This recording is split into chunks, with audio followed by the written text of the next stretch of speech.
करिए।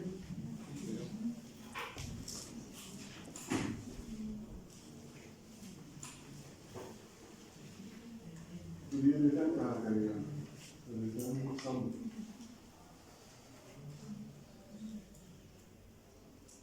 आपको नहीं लगता कि हर बार जब ये फंक्शन कॉल होगा तो सम 0 होगा?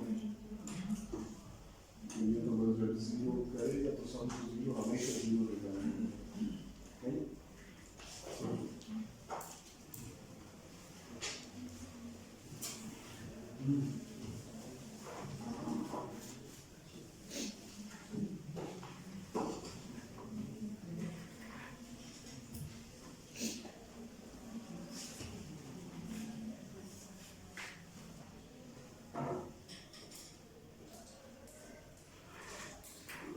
फर्स्ट 10 इंटीजर का सम करना है।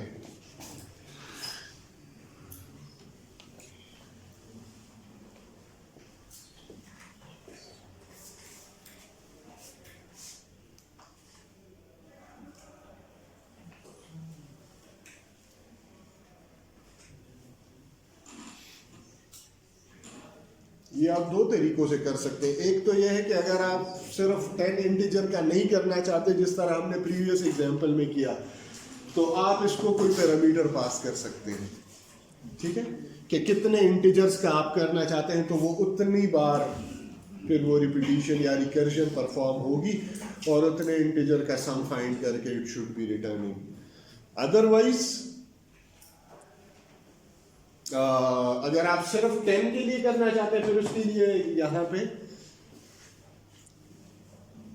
पैरामीटर के बगैर भी फिर आपको कोई counter variable, but it's better कि आप इसको कोई पैरामीटर दे दें, ठीक है, लेट्स से हाँ a और n और व्हाटएवर। हाँ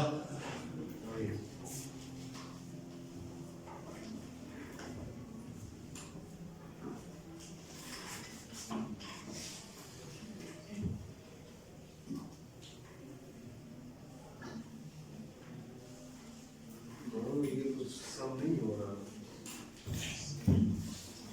ये सम तो नहीं हो रहा है। देखो पहली बार जब कॉल हो मैंने से 10 के साथ के साथ चलो वो किया तो 10 के साथ कर दो, तो कहना है कि ये तो रिटर्न नहीं होगा, क्या होगा? सम क्या है? सम तो यहाँ पे ना कहीं पे डिफाइंड है। देखो आप लोग आइटरेटिव पर्सपेक्टिव में सोच रहे हैं, रिकर्सिव पर्सपेक्टिव के लिए आपको थोड़ी सी अपनी सोच को चेंज करना होगा। जब एक फंक्शन बार बार कॉल हो रहा है और आप उसमें एक वेरिएबल को इनिशियलाइज कर रहे हैं, तो आपका क्या ख्याल है, वो हर फंक्शन कॉल के साथ इनिशियलाइज नहीं हो जाएगा दोबारा से? तो वो जो आप आइटरेटिव सोच थी ना आपकी कि आप सम पहले डिफाइन करके उसको 0 से इनिशियलाइज कर लें, दैट वोंट वर्क हियर। आप सोचे ना, अब आपने अगर फंक्शन के अंदर लिख दिया कि इंट सम इक्वल टू 0, अगर ये आइटरेटिव सोल्यूशन होता फिर तो ठीक था, हम सम को 0 से इनिशियलाइज करते, यहाँ पे फॉर लिखते, for 10 x equal to 10 x is less than greater than 0 x minus minus, और यहाँ पे sum plus equal to x, और बस बात खत्म। जो सम की value at the end of the iteration होती वो हम रिटर्न कर देते और बस। But this is not an iterative solution. अब अगर मैंने ये लिख दिया है इधर और मैं इस फंक्शन को बार बार कॉल कर रहा हूँ, तो हर बार सम 0 से इनिशियलाइज हो रहा है, आखिर में जब बेस कंडीशन आएगी भी तो मैं सम रिटर्न करूंगा, so it will be 0। So this is not the way to do it. होना इस तरह से चाहिए कि जो चीज भी हो वो अगले फंक्शन को पास हो किसी तरीके से, ठीक है। सो हम कर क्या सकते हैं कि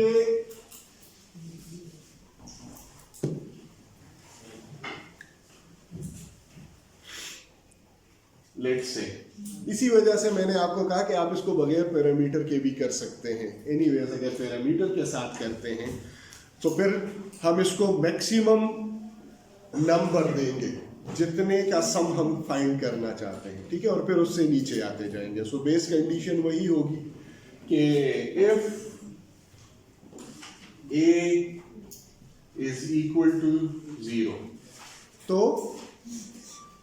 रिटर्न क्या, now it is an int, ठीक है, सो रिटर्न 0। अदरवाइज आप एल्स भी लिख सकते हैं और सिंपली हम इसके बाद फंक्शन कॉल भी लिख सकते हैं। अदरवाइज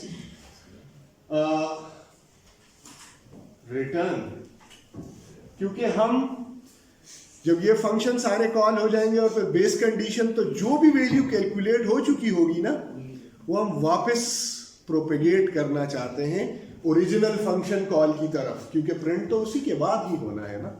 हमने सिर्फ एक प्रिंट स्टेटमेंट एग्जीक्यूट करवानी है, हमने सारी फंक्शन कॉल, अगर आप यहां पे प्रिंट स्टेटमेंट डालेंगे ना तो फिर वो वही प्रीवियस एग्जांपल बन जाएगी। 10 दफा आपके पास हेलो वर्ल्ड या जो आप सम प्रिंट करना चाहते हैं वो 10 दफा प्रिंट होगा। हम 10 दफा प्रिंट नहीं करना चाहते, क्योंकि हमने सम कैलकुलेट किया, उसका जो भी आंसर आया वो हम एक ही दफा प्रिंट करना चाहते हैं, ठीक है। सो यहाँ पे सी आउट का कोई फायदा नहीं होगा। So let's return the value directly. और रिटर्न क्या होगा, अगर हमने जो भी यहाँ पे मैक्सिमम वैल्यू आई है ना उनको सम अप करना है, तो 10 + 9 होना चाहिए, +8 होना चाहिए, +7 होना, इसी तरह से होना चाहिए, ठीक है। सो हम क्या करेंगे, रिटर्न a प्लस, नहीं ना, रिकर्सिव इंट सम a -1।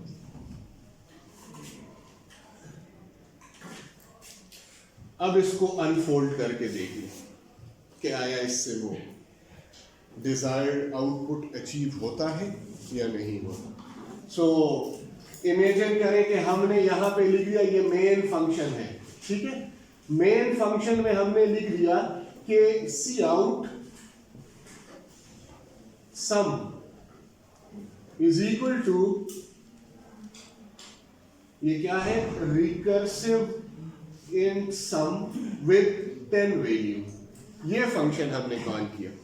सो जो भी ये रिटर्न करेगा वो इधर प्रिंट हो जाना चाहिए, ठीक है, sum equal to that value. और चूंकि ये फंक्शन इंट रिटर्न कर रहा है so it would be a valid value और वो हमारे पास एक आउटपुट में आ जाएगा। अब ये फंक्शन कॉल होगा तो I will call it RIS, ठीक है, रिकर्सिव इंटीजर सम।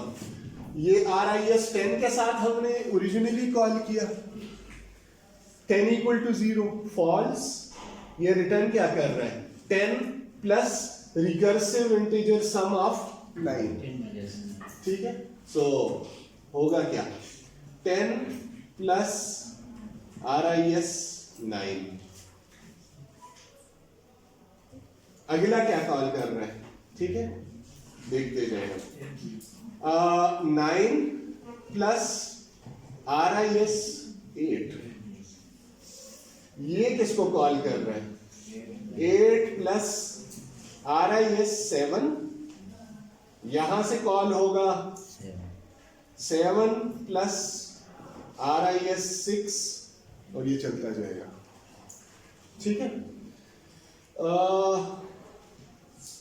6 प्लस RIS 5,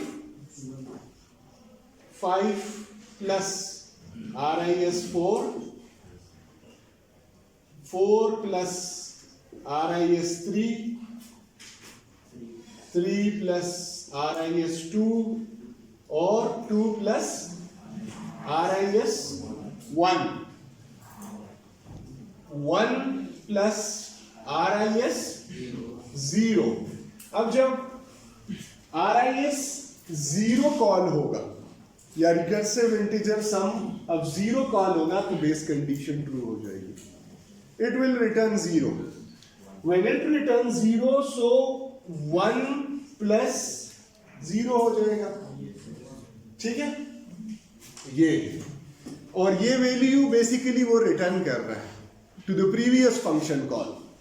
तो 1 जो है वो यहां से रिटर्न हो जाएगा इधर। इधर का मतलब RIS1 जो फंक्शन हमने कॉल किया था वो रिटर्न कर जाएगा 1। सो 2 प्लस 1, ठीक है। क्या हो गया? 3 जो है वो रिटर्न होगा इसकी आउटपुट के तौर पे। 3 प्लस 3 6 रिटर्न होगा इसके रिस्पॉन्स में, ठीक है। और इस तरह से चलता जाएगा। समझ आ रही है बात? ठीक है। सो ये आउटपुट होगा, जो भी इसका आउटपुट आएगा ये इधर से, और फिर इधर,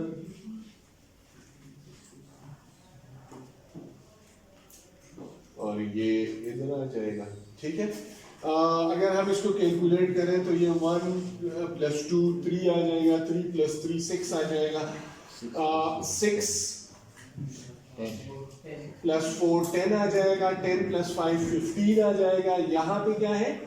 15 प्लस 6 तो 21 रिटर्न हुआ, 21 प्लस 7 28 RIS7 का आंसर आएगा, ठीक है। अब 28 जो है वो 8 के साथ प्लस होगा, 36 रिटर्न होगा RIS8 के आंसर के तौर पे, ठीक है। 36 प्लस 9 45 रिटर्न होगा RIS9 के आंसर के तौर पे, और 45 प्लस 10 55, ठीक है। 55 रिटर्न हो जाएगा इसके आंसर के तौर पे, ठीक है। So the sum is equal to 55। कुछ जहन काम कर रहे हैं? सो आप लोगों ने जब भी आप रिकर्सिव फंक्शन या रिकर्सिव लॉजिक डेवलप करें तो कोशिश करें कि वो आइटरेटिव सोच को बीच में ना लाएं कि हम पहले सम इनिशियलाइज करेंगे, तब ये सोचें कि जब ये फंक्शन बार बार कॉल होगा तो जो लोकल वेरिएबल्स मैं बना रहा हूं ऐसा तो नहीं होगा कि वो रीराइट हो जाएंगे। वो उसका इफेक्टिव तरीका यही है कि जब हम एक फंक्शन से दूसरे फंक्शन को एक्चुअली कुछ पार्ट ऑफ द कैलकुलेशन पास कर दें। अब देखिए ये इतना कॉम्प्लेक्स काम तो है नहीं, लेकिन फिर भी 10 इंटीजर्स को आपस में एक एक करके जमा करना है ना। तो हमने क्या किया, हमने उसको 2 के पार्ट्स में डिवाइड कर लिया, ठीक है। देखो ये फंक्शन को हमने अगर 10 इंटीजर को हमने सम अप करना है तो हमने क्या कहा कि 10 को अपनी जगह छोड़ो, पहले जरा 9 इंटीजर्स को तो सम करके देखो कि उनका क्या आंसर आता है। तो जब 9 वाले फंक्शन की कॉल आई तो उसने कहा 9 को छोड़ो, पहले जरा 8 को कैलकुलेट करके देख लो। तो उसने 8 के साथ इसको कॉल कर लिया, ठीक है। और जो भी इसका आंसर आएगा वो मैं 9 के साथ 8 कर दूंगा, ठीक है। सो हम ग्रेजुअली प्रॉब्लम को सिंपलर बनाने की कोशिश कर रहे हैं। सो फिर हम कहते हैं कि नहीं, पहले 7 इंटीजर्स का फाइंड कर लो। अगली कॉल कहती है कि नहीं, पहले 6 इंटीजर्स को 8 करके देख लो, और ये सिलसिला चलता जाता है। जब लास्ट कॉल होती है तो वो कहता है कि पहले 2 इंटीजर्स को कैलकुलेट करके देख लो, ठीक है। तो उसमें से एक इंटीजर का हमने यहां पे बेस, अब हम यहाँ पे 1 भी लिख सकते हैं, वैसे इट वोंट मैटर, ठीक है। आप एक स्टेप स्किप कर सकते हैं 0 के बजाय। समझ आ रही है? ठीक है। सो हम यहाँ पे 1 भी लिख सकते हैं। सो इट वुड बी 2 प्लस 1, और वहां से बात रिटर्न होना शुरू। तो यहाँ पे जब बेस केस आ जाता है तो इससे आगे तो जाने की जरूरत ही नहीं है। So it will return 0। तो पहले 2 इंटीजर का सम कैलकुलेट हो जाएगा, जो भी कैलकुलेट हो गया वो रिटर्न हो जाएगा। तो उसके साथ एक और वैल्यू ऐड हो जाएगी तो वो 3 इंटीजर का सम हो जाएगा। जो उसकी वैल्यू कैलकुलेट होगी वो जब रिटर्न होगा तो 4 उसके साथ ऐड हो जाएगा, तो फर्स्ट 4 इंटीजर का सम कैलकुलेट हो चुका होगा। तो इफेक्टिवली हमने क्या किया कि एक लार्जर प्रॉब्लम को पहले छोटा करते करते करते उसको बेस केस तक ले आए, और फिर आसानी से बस सिर्फ एक प्लस ऑपरेशन के थ्रू उसकी जो सिंपलर वर्जन थे उनके आंसर्स आते गए, और वो अगले उससे पिछले फंक्शन कॉल को वो वैल्यू वो रिटर्न करता रहा। ठीक है, तो इस तरह से जब ये फंक्शन कॉल सारे कंप्लीट हो जाएंगे तो आपके पास वो जो कॉम्प्लेक्स प्रॉब्लम था उसकी सोल्यूशन आ चुकी होगी।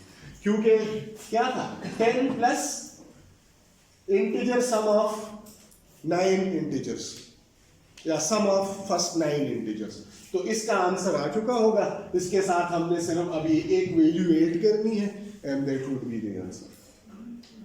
तो रिकर्सिव फंक्शन जब भी कॉल काम करेंगे वो इसी तरह से काम करेंगे। आपने जब भी रिकर्सिव लॉजिक डेवलप करनी होगी आपने इस अंदाज में सोचना होगा कि how can we reduce the complexity और divide the complexity of this problem so that it is solved gradually as simpler problems। ठीक है, और फिर उन सिंपलर प्रॉब्लम्स के आंसर्स को आपने किसी तरह से कंबाइन करके उस लार्जर प्रॉब्लम के सोल्यूशन प्रोवाइड करना होगा। ठीक है, इसी तरह से आप जो है वो पोलिनोमियल, वो क्या कहते हैं उसको, फैक्टोरियल भी कैलकुलेट कर सकते हैं। उसमें डिफरेंस क्या होगा वो तो आप लोगों ने किया होगा ना, जरा लिखिए उसका लॉजिक। शाबाश, factorial of n recursively calculate करें।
सही है, हाँ।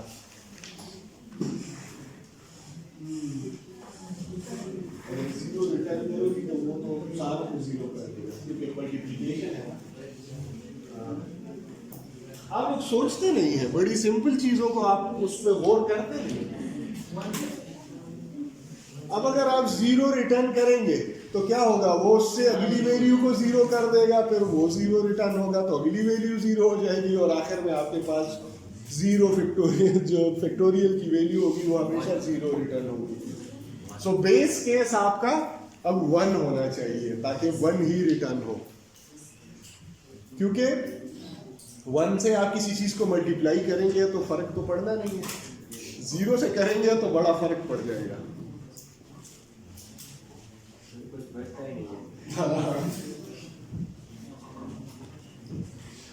ओके, सो आई होप आप लोगों को अब कुछ आइडिया हो रहा है कि रिकर्सिव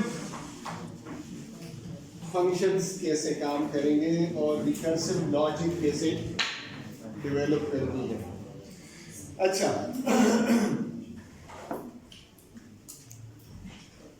अब आते हैं डेटा स्ट्रक्चर्स की तरफ और उनमें रिकर्जन, वो भी आप लोग इम्प्लीमेंट तो कर चुके हैं। हाँ, समझ आती नहीं आती वो एक अलग बात है, ठीक है। सो क्या करेंगे, क्योंकि अगर आप एरे पे रिकर्जन अप्लाई करते हैं तो उसका लॉजिक तो सिंपल होगा। क्यों? क्योंकि वहाँ पे इंडेक्सेस है ना, तो जिस तरह अभी आपने यहाँ पे इंटीजर्स के लिए किए एग्जैक्टली उसी तरह के लॉजिक्स वहाँ पे नॉर्मली एरेज के लिए हम recursive logics, it depends on the problem, लेकिन जो उसके बेसिक ऑपरेशंस है ना तो उनको रिकर्सिव करने का कोई फ़ायदा नहीं होगा, उल्टा उसका नुकसान होगा, ठीक है। उसकी एग्जीक्यूशन कम्प्लेक्सिटी बढ़ेगी और उसकी मेमोरी कंजम्पशन बढ़ेगी।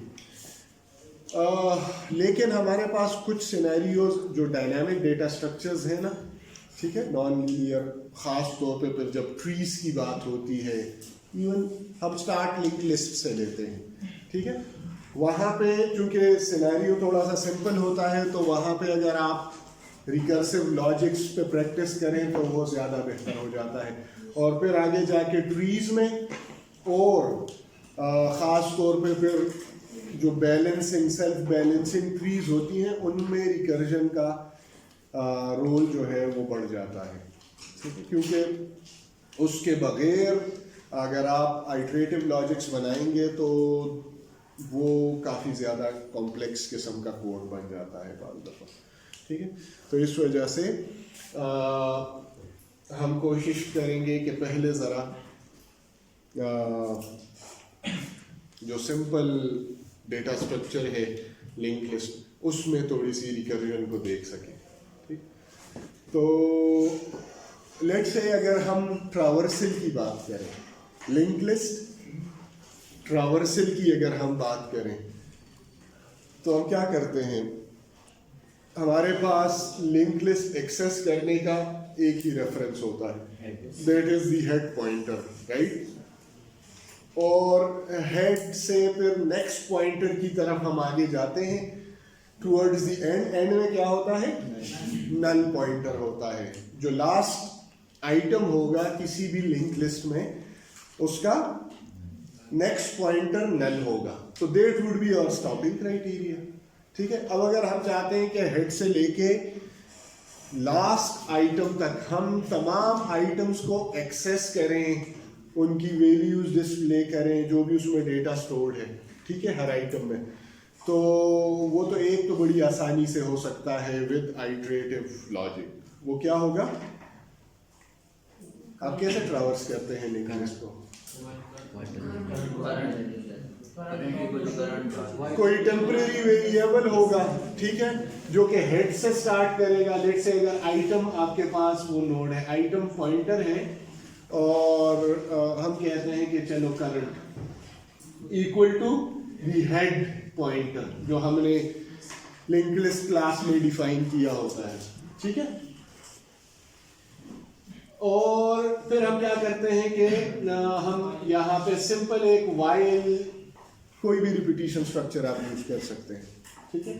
सो current is not equal, current is not equal to नल।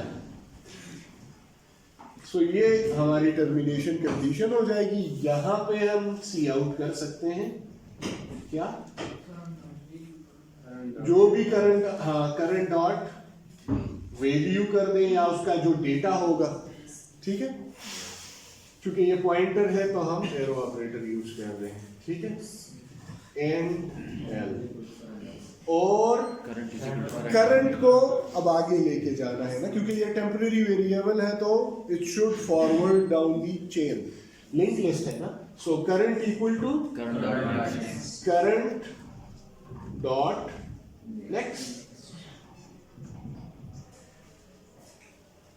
तो ये आपकी ट्रावर्सल लॉजिक हो जाएगी आइटरेटिव सेंस में। बड़ा सिंपल सा काम है ना, बड़ा स्ट्रेट फॉरवर्ड। आप हेड से स्टार्ट करें, ठीक है, और देखें कि नल है या नहीं है। अगर नल होगा it means the list is empty. उसी वक्त आप फर्दर ट्रैवर्सल की ज़रूरत ही नहीं है। लेकिन अगर नल नहीं है तो उसमें कुछ वैल्यू स्टोर हुई होगी, वो प्रिंट करो और फिर अगले लिंक की तरफ जाओ, अगला आइटम जो है उसकी तरफ बढ़ो। So current equal to current dot next. तो जो भी लास्ट आइटम होगा, क्योंकि उसका नेक्स्ट नल होगा, यहाँ पे आके current not equal to null ये फॉल्स हो जाएगा और आपकी लॉजिक जो है वो टर्मिनेट हो जाएगी यहाँ पे। ठीक है, ये कन्वेंशनल तरीका है जो हमने पिछली क्लासेस में पढ़ा भी और इसको डिस्कस भी किया। अब अगर इसी काम को हमने आइटरेटिव तरीके से परफॉर्म करना हो तो क्या करना पड़ेगा? फंक्शन बनाना पड़ेगा। ठीक है, रिकर्सिव ट्रैवर्सल, रिकर्सिव ट्रैवर्सल, उसको एज ए पैरामीटर क्या जाना चाहिए? ये इसका रिटर्न टाइप तो वाइड हो तो ज्यादा बेहतर है, क्योंकि हमने सिर्फ वैल्यू एक्सेस करके उसको प्रिंट ही करना है ना, बाकी तो कुछ नहीं करना। क्या होगा? पॉइंटर होगा और उसकी टाइप क्या होनी चाहिए? जो लिंक लिस्ट के आइटम की जो टाइप है। ठीक है, लिंक लिस्ट में जो आइटम या एलिमेंट स्टोर्ड हो रहे हैं ना, तो अगर आपने वहां पे आइटम क्लास बनाए हुए हैं तो आइटम टाइप का पॉइंटर आएगा, अगर आपने नोड क्लास बनाई है तो नोड टाइप का पॉइंटर आएगा। So we call it item pointer. ठीक है, आई और समथिंग। ठीक है, आप कुछ टेम्परेरी वेरिएबल है तो आप कोई भी नाम उसको दे सकते हैं। ओके, अब क्या होगा? चूंकि जब इसको कॉल किया जाएगा तो लिंक लिस्ट एक्सेस करने के लिए मेन फंक्शन में हमारे पास या लिंक लिस्ट क्लास में हमारे पास एक ही रेफरेंस पॉइंट होता है। वो क्या होता है? The head pointer. ठीक है, सो मेन से जब ये कॉल होगा, मेन फंक्शन से या लिंक लिस्ट से हम कॉल करेंगे ना। ठीक है, so let's say link list, ये लिंक लिस्ट का ऑब्जेक्ट है जो हमने लेट से बनाया हुआ है, लिंक लिस्ट डॉट, तो ये रिकर्सिव फंक्शन हमने लिंक लिस्ट क्लास में लेट से डाली हुई है। तो रिकर्सिव ट्रैवर्सल, और इसको फिर head as a parameter pass करने की जरूरत भी नहीं है, लेकिन लेट से हेड हमने, क्योंकि अगर ये इस क्लास का हिस्सा है ना तो हेड उसको डायरेक्टली अवेलेबल भी होगा। एनीवेज, उसके बगैर ये रिकर्सिव फंक्शन काम नहीं करेगा। सो हेड के साथ हमने इसको पहली बार कॉल किया। ठीक है, तो I will be pointing to head. अब ये वो काम कर रहा है जो कि हम करंट पॉइंटर से ले रहे थे। हेड पॉइंटर की एक कॉपी बन गई है। ठीक है, तो इसको हम चेक कर सकते हैं। ठीक है, वो हमारी बेस कंडीशन हो जाएगी। वो क्या होगी base condition? If I is equal to I is equal to null कर दे हम, जिस तरह जो कन्वेंशंस हमने पिछली एग्जांपल्स में यूज की। सो ये क्या कर देगा? रिटर्न। Simple as that. ठीक है, क्योंकि बस वॉइड है ना, तो रिटर्न कर देगा। अदरवाइज अगर नल नहीं है तो उसकी वैल्यू डिस्प्ले हो जानी चाहिए ना। ठीक है, सो सी आउट, जो भी उसकी लेट से वैल्यू है is equal to I dot value. अगर ये वैल्यू पब्लिक एक्सेस पे स्पेसिफाई। ठीक है, सो ये उसकी वैल्यू डिस्प्ले हो गई। अब नेक्स्ट आइटम के लिए करना है ना। ठीक है, until we get this condition. तो recursive traversal I dot next.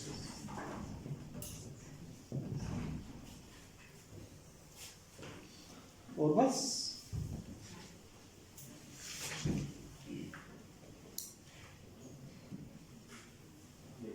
ठीक है। So head as a first as a starting point यहाँ पे पास होगा, ये उसकी कॉपी होगी। तो अगर हेड नल है, मतलब जो पहला आइटम आया अगर वो नल है, means the list is empty. आप यहाँ पे इसकी बॉडी बना के यहाँ पे ये मैसेज भी डिस्प्ले कर सकते हैं कि there are no items in the list. लेकिन वो होगा क्या कि जब आपका लास्ट, जब भी ये एग्जीक्यूट होगा तो वो साथ में वो मैसेज भी डिस्प्ले हो जाएगा। ठीक है, बेटर नॉट डू दैट। अच्छा, जब भी ये कंडीशन होगी ना I equal to null, it means that is the last item. ठीक है, अगर ये नल नहीं है तो उसमें कोई वैल्यू स्टोर होगी, उसको प्रिंट हो जाना चाहिए और फिर उससे अगले एलिमेंट के साथ हम इस फंक्शन को दोबारा कॉल करें। ठीक है, तो इसमें कोई ऐसा काम नहीं हो रहा जो कि प्रोसीजरल या जो आइटरेटिव सोल्यूशन था उससे कुछ डिफरेंट हो रहा है, ऐसा कुछ भी नहीं हो रहा। ठीक है, this is just doing the same thing but in a different way। असल रिकर्सिव कॉल्स वो होती हैं जिस तरह अभी हमने ये पॉलिनोमी फैक्टोरियल के लिए किया, या जो हमने सम ऑफ इंटीजर्स के लिए किया। Those are actual beneficial recursive implementations. ठीक है, इन्हीं को हम आगे ट्रीज में भी यूज करेंगे। ठीक है, क्योंकि जब भी आपको बैक ट्रैकिंग की जरूरत पड़ेगी ना तो उसके लिए आइटरेटिव सोल्यूशन कॉम्प्लेक्स होता जाएगा। क्यों? क्योंकि फिर आपको हर फंक्शन जो प्रीवियस स्टेप है उसका डेटा अपने पास स्टोर करना पड़ेगा। और चूंकि रिकर्सिव फंक्शन जब कॉल होती है तो उसके लिए तो ऑटोमेटिकली स्टेट रिजर्व होता है ना, उसके लिए स्टेक पे मेमोरी रिजर्व की जाती है और उसका जितना भी स्टेट होता है वो सेव हो जाता है। तो हम उस झंझट से बचने के लिए रिकर्सिव एल्गोरिथम्स पे रिलाई करते हैं। ठीक है, यहाँ पे इस सच इसकी कोई ज़रूरत है नहीं, क्योंकि एक फंक्शन से पिछले फंक्शंस को कुछ भी कॉल नहीं जा रही। मतलब अगर ये फंक्शन नेक्स्ट के साथ कॉल कर रहा है तो जब ये रिटर्न करेगा तो प्रीवियस वाले को कोई वैल्यू ट्रांसफर नहीं हो रही। So it's just same as the normal iterative implementation.